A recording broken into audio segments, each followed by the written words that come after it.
bet that's a whole lot better. My bad. Thank you. Wow, off to a great start. Anyways, so as I was saying, welcome aboard everybody and welcome back to a live stream. To answer your question, Jay, I haven't done one in a long time. You guys should have the audio now. I got it all fixed. I had the stupid mic muted on my Stream Deck. My girls got me a Stream Deck XL for Christmas, so I was super excited for that. So I'm still remembering where all my buttons are. No, you can't read lips. Anyways, all right, guys. So I've got you guys on YouTube and on Twitch. If you guys are interested in following me on either one, I will recommend honestly Twitch still for live stream when it comes down to it, because it just works faster. Like I see you guys' chats about anywhere from 30 to 60 seconds, if not longer, sometimes after. So let's see here. Let me find you guys the Twitch link. Ivan, what's going on, man? Good to see you as well. Long time no see. For those of you guys who don't know, Ivan Sky also has a YouTube channel. Make sure you guys check it out. Met him over at the Flight Sim Expo in Vegas. That was a lot of fun. Or not Vegas, Houston is where we met. Virtuous Sim, how's it going? There's the Twitch link for you guys. If you guys are interested in following me over there, I'll see your chats faster. But anyways, so what are we doing today? Well, guys, over the weekend, I finally released my PMDG tutorial guide for the 777. And it is this bad boy right here. You guys can see, oops, it has literally everything you guys need to complete the flights. All of my guides are like this. You guys can find it on the Patreon site. So now that I got it released, I figured this would be a fun way to sort of start out with the 777. So let's go. We're going to jump in the seat here and we're going to start walking through it. Start with our loadouts. I am actively using the guide. So super excited. Been a lot of fun. I shouldn't be muted again. I'm not muted.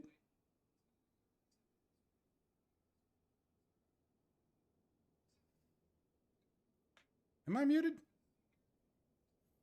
Let me know if anyone else can't hear me. I shouldn't be muted.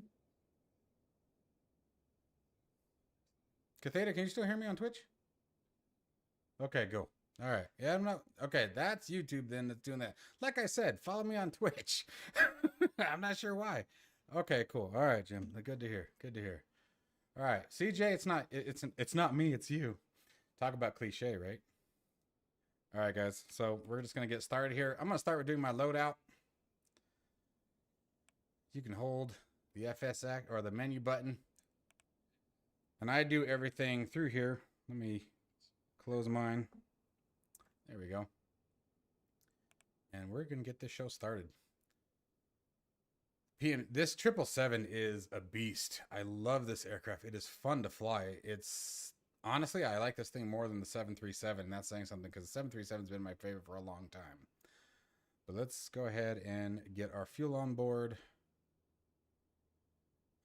Let's see here. Get it loaded up. Oh, you know what? No. We're going to do our pre-start first. Which makes sense. We'll skip the flight deck interactions, the testing here. There we go. Let's start from here. Okay, so I guess we'll walk through the steps. I was going to skip that part. What the hell? Dude, see, yeah, no, I'm not deleting 2020 yet. No, absolutely not. Like, I like 2024, but it ain't time to delete it, in my opinion. All right. So let's do a couple checks here. You know what? What the hell? Let's start from the back of the house. All right. So the first thing that we want to do is we want to make sure all of our emergency exit ropes are in and stored. Let me move this so I can actually see what the hell I'm doing. That would help. There we go. I think that made you guys a screen small. That should help. All right, you want to make sure both windows are locked and secured. Fire extinguisher and fire equipment are present. It's right around the corner there. We're also going to come up and make sure that you guys set your maintenance panels. All circuit breakers are pushed in and closed. All maintenance switches are guarded. The only ones who should ever use that is maintenance. The only thing you ever want to do come back here is check your cargo temperature in case you have like animals on board or something like that. You obviously don't want to take old Whiskers out of there. That could be a rough ride. I don't know why I had to say it like that. It felt so dark giving it a name. Put the cat in the cargo bay. Don't turn the air on. Check your oxygen pressure. Make sure everything is good here. And then we're going to make our way up to the front seat. Going to the overhead panel, you want to make sure all of your fire handle control switches are pushed in and closed. Checking down once again on the pedestal as well. Cutoff switches are in the cutoff position. Flaps are retracted. Spoiler is retracted. Throttles are idle. Reversers are closed. And then I can't remember if I said speed brake. I think I said speed brake. Gear handle, I want to make sure that is down. And something that is always on by default, and I don't know why, is the transponder. So you want to make sure your transponder is set to standby on startup. All right, let's see where we're at here. Now let's move through our safety check on the overhead panel. Wipers, you want to make sure those are off. Same principle as with, you want to make sure the wipers are off on your car during a non-rainy day. It'll scratch the windshields. C1 and C2 hydraulic pumps should be off. All of your demand switches should be off as well. Asymmetric thrust compensation should be set to auto. We can go ahead and turn the battery on and your external powers, usually starting with secondary, then going to the primary.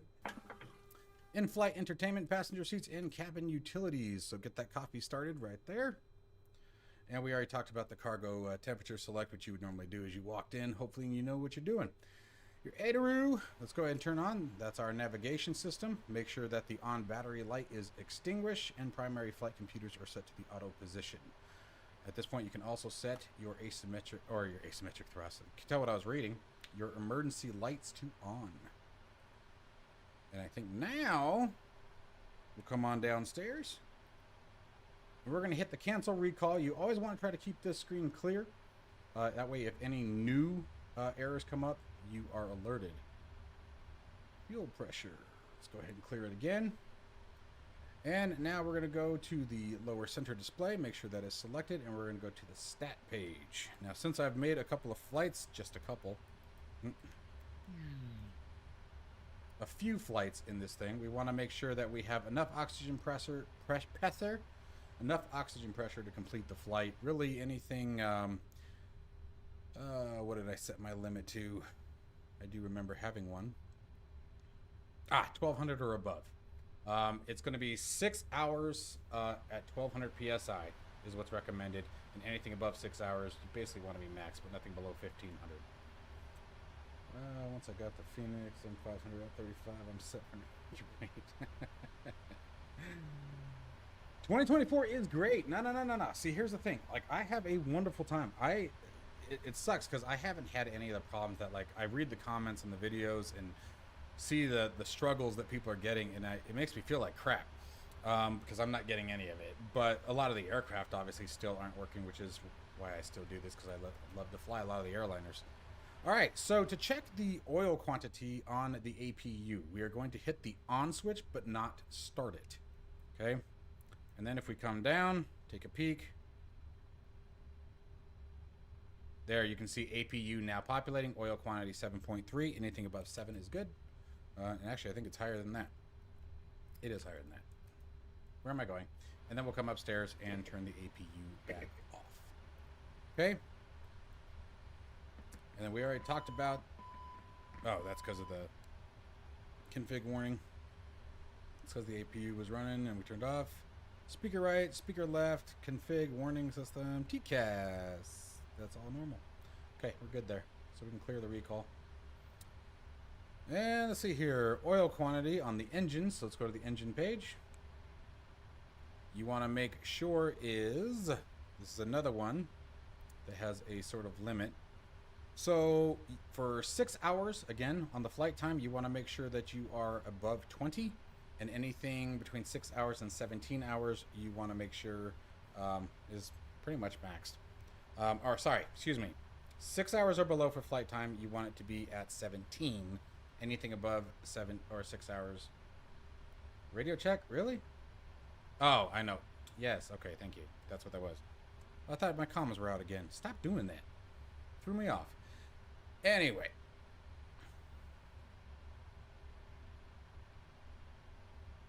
Yeah, exactly. There's so many people having a lot of struggles with it. It really is heartbreaking. And it's frustrating because, like, I get it. Like, I remember when 2020 launched, it didn't matter who you are. It had a nightmare of a time. But, you know. Now we're going to step upstairs. We're going to do a fire test. Should see an ECAS warning and all fire handles illuminating. We'll come down, do a quick oxygen check on the captain's seat. We're the only one that we care about. If the first officer passes out, it's all right. We got it. Okay, let him take care of his own business. And now we can start loading our fuel and payload. I like to do as much as I can from the FMC. It's faster. So we're going to go to FS Actions, Fuel, and let's see what we're running today. 47931.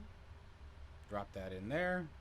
Previous page. Oh, fuel density. Fuel density for the PMDG, or 777, essentially, should be 6.71 pounds per gallon.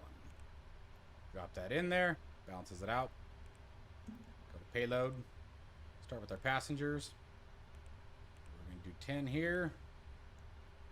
40 in business. And economy is going to be full. I couldn't imagine sitting in economy. Gosh, that would be such a tight tight seat in this airplane. And then let's move on over to our cargo. On the cargo side of the fence, we're going to be rocking 7250 in the front. We have that perfect world today where we get perfect balance, 7250 in the rear. And bulk hold, we're going to be looking at 3,800 for a total of 18.3 thousand pounds. And now we can go back to menu and begin with everything else. Let's go over to our tablet, electronic flight bag, and request data from SimBrief. Love this interaction. Departure weather. Alright, 280 at 6 knots, so we still get runway 24 left is what we're plotted for today. Few clouds at 9, visibility clear at 10, few clouds at 14, scattered at flight level 220, temperature 16, dew point 10, altimeter 3003. Cakewalk. Nice, easy weather today. So let's begin with the flight planning. Yeah, no kidding, I bet, dude. I bet. That is the one good thing about me not making out. For those of you who don't know, Catheda and I work together. But that was the one great thing about me not being able to make it to the party, was that we were in an ERJ, dude, and I think it was like a 175. Like, it was going to be cramped for an hour and a half. Like, I was like, no, come on. So that part was a dodge of a bullet. Let's go to the FMC. And let's start with our position initialization. And we are at KLAX, Los Angeles, California. Set our GPS. Drop that in. Go to our route. And we are going from KLAX to Denver, Colorado. Our flight number today is American Airlines 12905.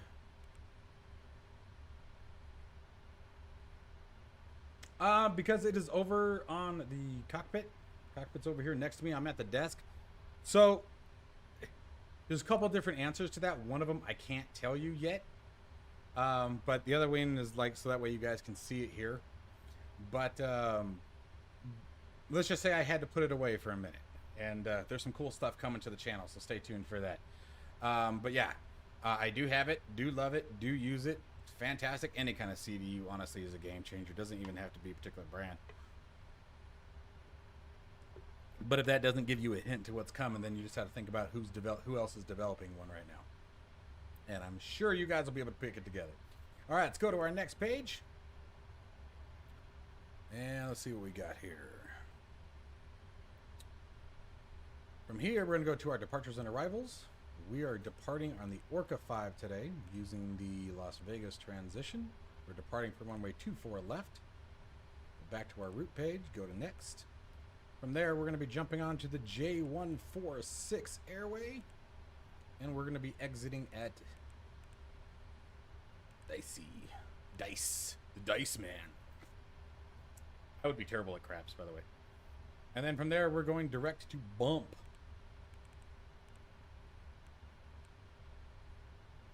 I can bump my mic up just a smidge. He says just a smidge. All right. Mic is bumped up just a smidge. I can also bring my gain up a bit. Hang on. Okay. Hopefully that works. Watch, now I'm going to blow you guys' ears out. Let me know if I'm too loud. I hate messing with the gain. Anyway, let's see where we are here. So we've got all that. Now we're going to go back to our departures and arrival. We're going to go to index, so that way we can select our arrival. And we are coming in on the Ski 3. Coming on the Ski 3, bump is our transition. Expecting ILS 3-4 right. And hoping for the teller transition. They're great, dude. They're great. And I'm glad that you bought that. I'm glad you liked it. I haven't reviewed a bad one. That's the one thing I'll say. I have reviewed a very, very, very expensive one. But yeah, the PC V2 is fantastic. How many panels did you get? Did you just get one panel or did you buy another one? Let's go to activate. And we're going to go back to our root page next. And there's our discontinuity. We're just going to take the bump, bring it up. Takes care of the discontinuity. Execute. All right, performance initialization. Now we are already fueled. We're going to be traveling at flight level 350 today with a cost index of 1.5. A little bit of a slower flight. There's our gross weight thrown in there. Our reserves, we're going to be at 7.2 is what's expected. Thrust limit, we're going all out. I don't care who complains that they can't hear their television when I take off. Flaps. Rocking the flaps 5, as with most PMDG. Lock in that center of gravity. And we got our V speeds. V1, for those of you who don't know, the speed at which you can no longer abort a takeoff. VR, rotation speed, where we'll slowly start pulling back on the yoke. And V2, the speed at which the aircraft will continue to climb and accelerate even in the event of an engine loss. Okay, and that is that. Go to our legs page. Come upstairs. Wrong one. And let's drop 163 plus 5 just provides a better takeoff speed. Nothing crazy. No real. Some companies do plus 10, some do plus 15, depending on what aircraft. Wow, really? Isn't that one of like the super expensive ones? I've heard of that one. Scalarchy?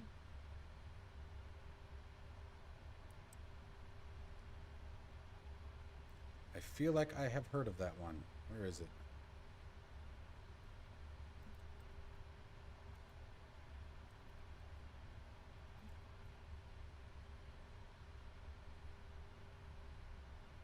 Dude, nice. Oh yeah, man. What's this? Damn, that is an expensive CDU.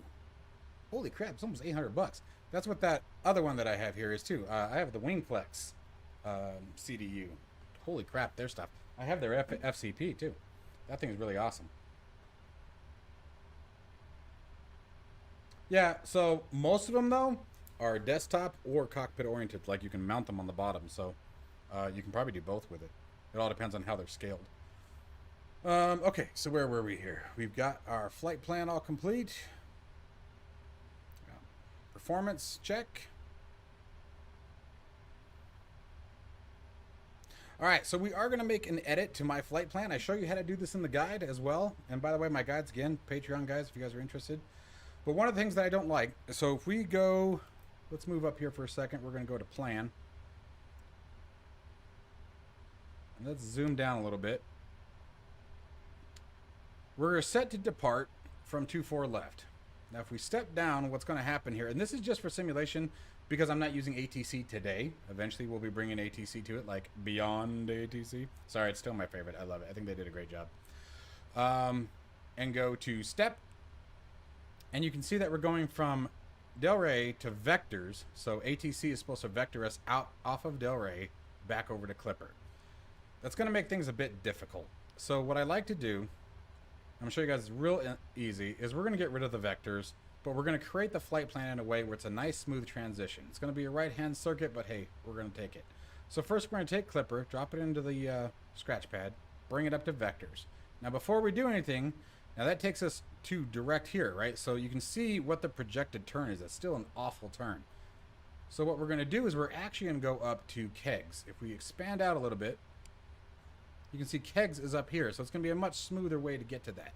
The one downside is you're going to get errors. If you want to adjust your altitude and things like that, I'm not going to worry about that for today. But what's the question?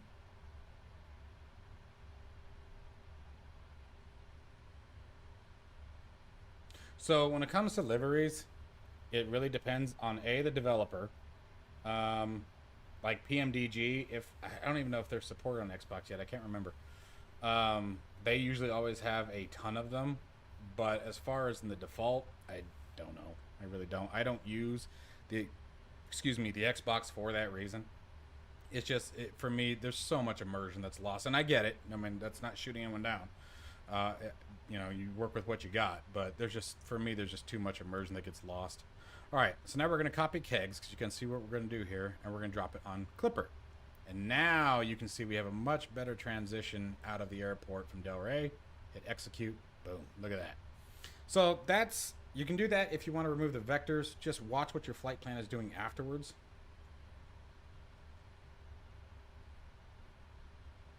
Yes. And Jesse, just wait. Just wait. Let's just say Wing and I are buddies. So hang tight. Okay. They give me some cool stuff too. Okay. So just wait. I was asked earlier why I'm not using a CDU. Wink, wink. Anyway.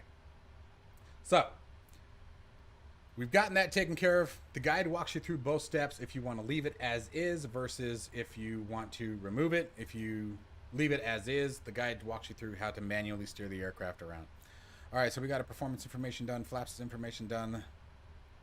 All right, VNAV, let's verify our VNAV table. And we're just making sure that everything's correct. Speed restriction 250 below 10,000 knots. Transition altitude in the United States is 18,000 feet. So we're good there. I'm not going to worry about engine out, climb derate, but you guys can if you want. It will just change what the altitude is that you guys do that. But we're not going to worry about that. No, don't want to do that. Erase. Anyway, it executes that performance. Damn it. Didn't want to do that either. Now let's go back to our legs page. And we should be about ready to start the flows. Indeed, we are. This is actually, funny enough, it's one of the fastest aircrafts to start. Would you stop it? I keep clicking over here and keep zooming me out. Stop it. All right, let us begin. So, ADARUs are on. Battery light is extinguished, coming down. Once again, thrust, or asymmetric thrust compensation is extinguished. Primary flight computers are set to auto. Again, on battery light is extinguished. IFE, in-flight entertainment, and passenger seats are on. Cabin utilities on. Battery obviously on. APU Gen should be on. Left and right bus ties are set to the auto position. External power on for the moment. Left and right gen controls are both set to on. Drive lights are covered and guarded. And backup gens are on as well. It is close. Yes, I'm pretty excited. Voice recorder is set to auto. Let's move down to the next thing. Service interphone is set to the off position. Moving to our next page. Passenger oxygen switch is on and guarded. Window heat can now come on. Ram air turbine is closed and guarded. That would really suck if we push that. Only maintenance can put it away. Left and right engine generators are on. C1 and C2 electric hydraulic pumps are turned off. All demand switches are off. Seatbelt signs can now go to the auto or on position. So the difference between the two, for those of you who don't know, is at 10,000 feet. If they are in the auto position, both of them will be turned to in the cabin, both lights will turn off automatically. If you set them to on, obviously as you pass through 10,000 feet, they're going to stay on. So we're expecting a really cool day today, and if not, if it gets bouncy back there, what do I care? I can't hear it. I'm up in the cabin or up in the flight deck. Set all lights as desired. The fire system we already checked, but make sure that no discharge lights or handles are extinguished or pulled. Where am I? Physically or in the sim? The sim, I think it tells us, right? You guys can see the display, I hope. I physically am in Tucson, Arizona. Let's see here. Engine start switches are set to the norm position. ECCs are also set to norm. Auto start is set to on. Fuel jettison switches are all disabled. Fuel pumps. I think we should have one. Nope. Fuel pumps are all in the off positions. Crossfeed switches are off and center pumps are off as well. Wing and engine auto ice or anti-ice should be set to the auto position. Beacon and nav light. Nav light probably should have turned on once we jumped in the seat, but oh well. Equipment cooling is set to auto. Gasper fans set to auto. Recirculatory fans can now come on. You'll hear those come on. Yes, we are going LAX to Denver. Thank you, sir. And let's see here. Where were we? Left to right packs are in the auto position. Trim errors are on. Bleed errors, left, center, and right isolation valves are all set to the auto position. Left and right engine bleeds are set to on, as well as APU is set to auto as well. Pressurization switch and system should all be in auto. Now, how you tell with the pressurization switch is if you pull it, like I just did there, that's in manual. So you want to make sure it's pushed in and closed, and that's how you know when you're ready to go. And of course, the wipers we already checked. Yay! All right, we are just about ready. Let's go set up our first officer flows. Starting with the FCP here, we're going to go flight directors are set to the on position. Engine display set is already set. Flight path vector, that's going to be that little dot right in the center. So for those of you, again, who don't know, a flight path vector, what essentially does is tells you where the airplane is going to land, or wind up, I should say, not necessarily land. These are the flight directors tell you how to steer the aircraft, but based on speed and performance, the little white dot tells you where it's going to end up. So for example, if the little white dot is on a mountain, you're in a bad spot, okay? That was behind my cam? What was behind my cam? You guys saw behind my cam? You guys shouldn't be able to see behind my cam. What'd you see behind my cam? Anyway, it's like, what are you looking at? All right, so flight path vectors on. Left and right VORs can now come to the on position and set your nav display range as desired. And we want to make sure we're on the map display. Do your oxygen check for the first officer side. I know I said we weren't going to, but we'll let him stay awake through this flight. And plus I'd have to depressurize it, which you never know. Okay, so heaters, which are all here, should be set as desired. Alternate display sources should all be set to the off position. FMC select should be set to MFD. Inboard display should also be set to the MFD, which is here. Sorry, the MFD select is up here. And now let's go check our alternate gear switch. Make sure that is closed and guarded. Once again, the gear handle, verify it is down. Auto brake system should be in the off position, but we can now switch that down to RTO.